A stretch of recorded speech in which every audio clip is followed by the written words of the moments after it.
আমি যে রাষ্ট্রীয় দায়িত্বে আসীন হয়েছি, এটা আমার ওস্তাদদের দোয়া, আল্লাহ তাআলার রহমত।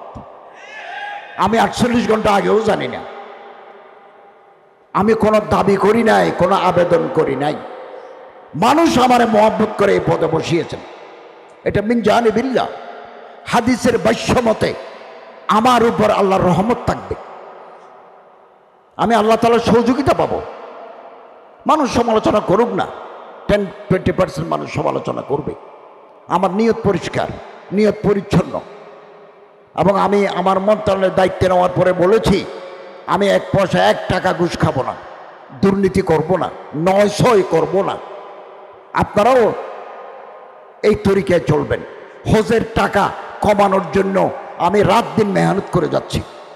কতটুকু কমানো যায়, কোন কোন খাতে কমানো যায়, এগুলোকে আমরা চিহ্নিত করেছি। বাংলাদেশ বিমানের সাথে বসেছি, আরও বসবো। আগামী সপ্তাহে আমি সৌদি আরব গিয়ে হজ মন্ত্রীর সাথে কথা বলবো যে একটু কম দামে করা যায় কিনা। হাজিদের নিয়ে যে সিন্ডিকেশন ছিল, এটা আমরা চিহ্নিত করেছি, কোথায় কোথায় অ্যানোমেলিস হতো। ইনশাআল্লাহ আজিজ আগামী দিনে এই সিন্ডিকেশন থাকবে না। এবং হাজিদের কাছ থেকে আমরা যে টাকা নিই, 1 পয়সাও আমরা মন্ত্রণালয়ে রাখি না। আমরা 1 কোটি টাকার ঔষধ নিয়ে যাই আমাদের খরচে, হাজিদের টাকায় নয়। 200 জন ডাক্তার, ব্রাদার্স সিস্টার্স নিয়ে যাই, এগুলো মন্ত্রণালয়ের টাকা, হাজিদের টাকা নয়। আমরা ব্যবসা করি না, আর খেদমত করি, হাজিদের খেদমত করি। এবং আমাদের মন্ত্রণালয়ের বিপুল স্টাফ যায়। কোনো মানুষ হারিয়ে গেল কিনা, কোনো মানুষ টাকা ফেলে দিল কিনা, কোনো মানুষ অসুস্থ হয়ে রাস্তায় পড়ে আসলো কিনা, এগুলো দেখভালের জন্য আমরা মানুষ নিয়ে যাই। এগুলোও হাজিদের টাকায় নয়। 2023 সালে 23,000 থেকে 60,000 টাকা পর্যন্ত আমরা হাজিদের টাকা ফেরত দিয়েছি, কারণ টাকা বেশি নিয়েছিলাম, গড় ভাড়া ততটুকু লাগে নাই, ফেরত দিয়েছি। এবং এজেন্সি যারা আছেন তারাও আমাদের সাথে সহযোগিতা করছেন। যারা আমাদের সাথে চুক্তি ভঙ্গ করবেন, আমরা তাদের বিরুদ্ধে আইনানুগভাবে ব্যবস্থা নিচ্ছি, আগামী দিনেও নেব। আমি চেষ্টা করব একটা সুন্দর প্যাকেজ, হজ প্যাকেজ আমরা জাতির কাছে দিতে পারবো। অনেকেই জানেন না, প্রতিটি হাজিকে সৌদি আরব গভর্নমেন্টকে একটা বড় টাকা দিতে হয়। এটা তো আমিও জানতাম না। মিনা, মুজদালিফা, আরাফা, জামারাত আপনি যে ব্যবহার করবেন, এর জন্য সৌদি গভর্নমেন্ট ABCD জোন আরাফাতে ভাগ করে রেখেছে। আপনি যেই জোনে ঢুকবেন সে এলাকার ভাড়া এত, ওই জোনে ঢুকলে সে ভাড়া এত। এগুলো আমাদেরকে সৌদি গভর্নমেন্টকে দিতে হয়। বাংলাদেশ বিমান আগে বেশি ভাড়া দাবি করত। এদিন বাংলাদেশ বিমানের MD সচিবের সাথে আমরা কথা বলেছি, ওনারা রাজি হয়েছেন, আমরা ভাড়া কমাই দেব। ইতিমধ্যে উমরার টাকা বিমান ভাড়া 10,000 কমাই দিয়েছেন। ইনশাআল্লাহ আজিজ আমরা আশাবাদী, আমরা যে প্রকল্প নিয়ে এগুচ্ছি আমরা কামিয়াব হব। আপনাদের পরামর্শ চাই, সহযোগিতা চাই। ফেসবুকে লিখতে হবে না, ফেসবুকে লিখে আপনি ভিউয়ার বাড়াবেন বা মানুষ আমাকে খারাপ বলবে, এই তো, এটা করে লাভ নাই। আপনি পরামর্শ দিতে চাইলে আমার ঠিকানা আছে, ওই ঠিকানায় আপনি চিঠি লিখুন, আমাকে ইসলাহ করুন, পরামর্শ দিন, আমরা যাতে সুন্দরভাবে রাষ্ট্র পরিচালনা করতে পারি। আমি মাননীয় শিক্ষামন্ত্রীর সাথে বেশ কয়েকবার বসেছি। আমাদের যে সিলেবাস ছিল, এই সিলেবাস যথেষ্ট আপত্তি ছিল। 2012 সালকে কেন্দ্র করে আপাতত আমাদের বই ছাপতে হবে, জানুয়ারির 1 তারিখ বই দিতে হবে। আমাদের হাতে সময় কম, 3 মাস সময় আছে। ক্লাস 1 থেকে 10 পর্যন্ত আমাদের বই দিতে হবে। তো 2012 সালকে কেন্দ্র করে আমরা সিলেবাসকে কিছুটা সাজিয়েছি। ওখানে মাদ্রাসার শিক্ষার ভিতরে যে ঢোল ছিল, ঢোল, তবলা, এগুলো থাকবে না। 2025 সালে থেকে আমরা 26 সালে যে বই দেব, এই বইতে আমরা আরো বেশি আমাদের ইসলাম, যার যার ধর্ম সে পালন করবে, যার হিন্দু শিক্ষা, বৌদ্ধ শিক্ষা, খ্রিস্টানি শিক্ষা, ইসলাম শিক্ষা, আলাদা আলাদা বই আছে, যার যার লাইনে সে বইগুলো করবে। এবং এদেশের ঐতিহ্য, এদেশের মূল্যবোধ, এদেশের সংস্কৃতিকে প্রাধান্য দিতে হবে। কিছুটা আমরা আবার করছি, যা বাকি থাকবে আপনারা পরামর্শ দিবেন, আপনাদের পরামর্শ নিয়ে আমরা চলব। আগামী 2026 সালের যে পাঠ্যক্রম স্কুলে কলেজে দেওয়া হবে সেটা আমরা আরো আমূল পরিবর্তন করব ইনশাল্লাহ।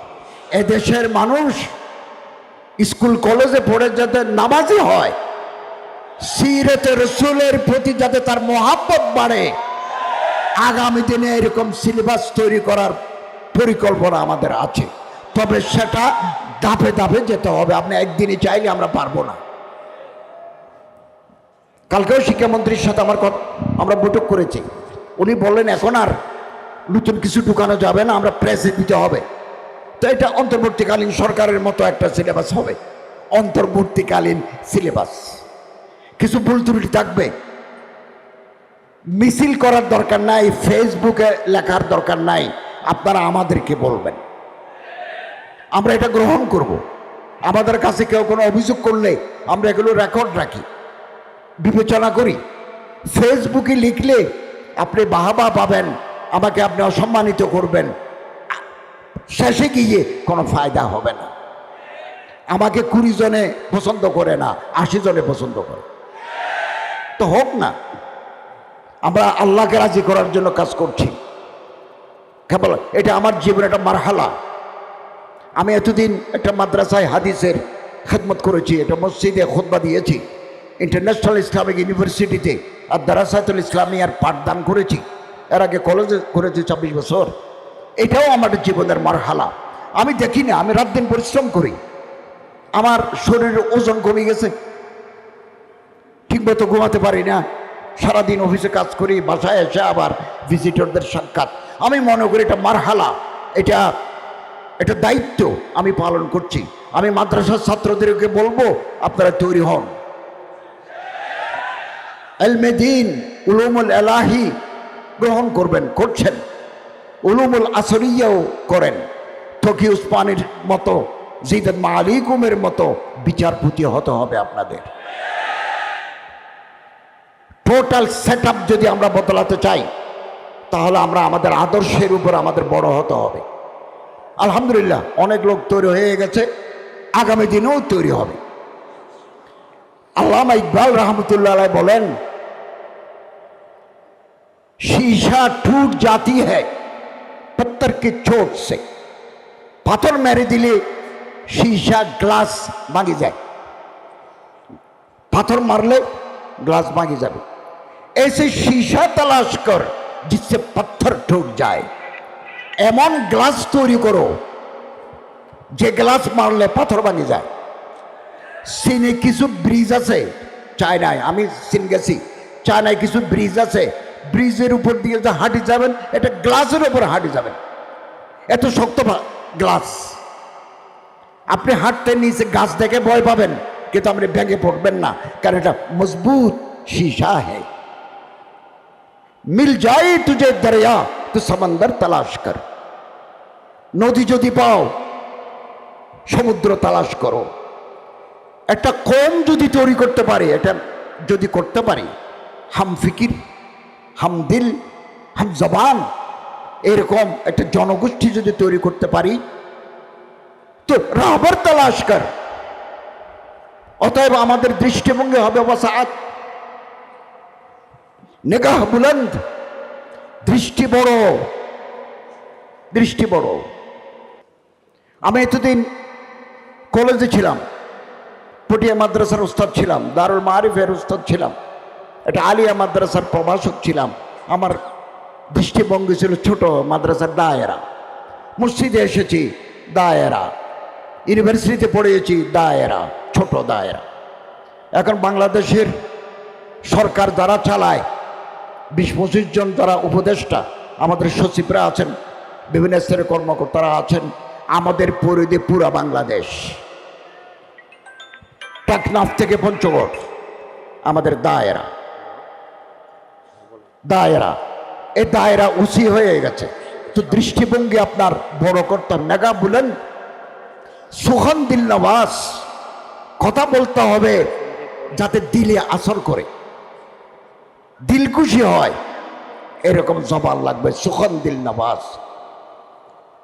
এবং যা ফুরসুস দিলের ভিতরে উম্মতের জন্য দরদ থাকবে। বাংলাদেশে এটা বিপদ আসলো, আমি কোনো কথা বললাম না, আমি কোনো স্টেটমেন্ট দিলাম না, আমি কোনো প্রতিবাদ করলাম না, তাহলে আমার দিলের ভিতরে সাজও নেই, সুজও নেই, এটা হতে পারে না। ইমাম আহমদ বিন হাম্বল এত বড় ফকিহ, কত বড় ফকিহ, কত বড় মুত্তাকি, পাশাপাশি তৎকালীন অন্যায় জুলুমের বিরুদ্ধে তিনি জেল কেটেছেন।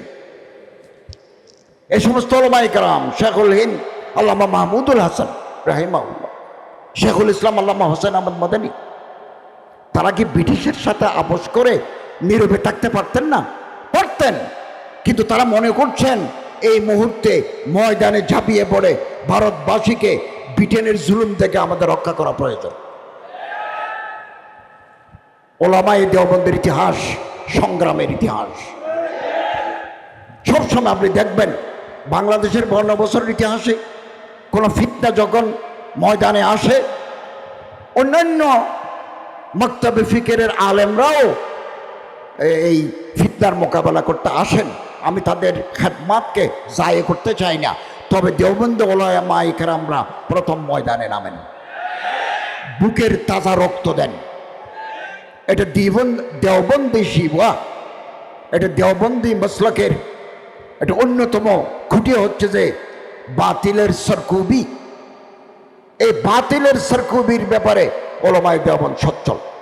আমাদেরকে, আমি আপনাদেরকে বলি, হাইয়াতুল উলিয়া লিল মাদারিসিল কওমিয়া যদি বাংলাদেশ সরকারের কাছে আবেদন করে, দরা হাদিসের সনদ হয়ে গেছে পার্লামেন্টের মাধ্যমে, এই সনদের কার্যকারিতা, এই সনদ নিয়ে দেশে কি করতে পারবে একথা স্পষ্ট নয়।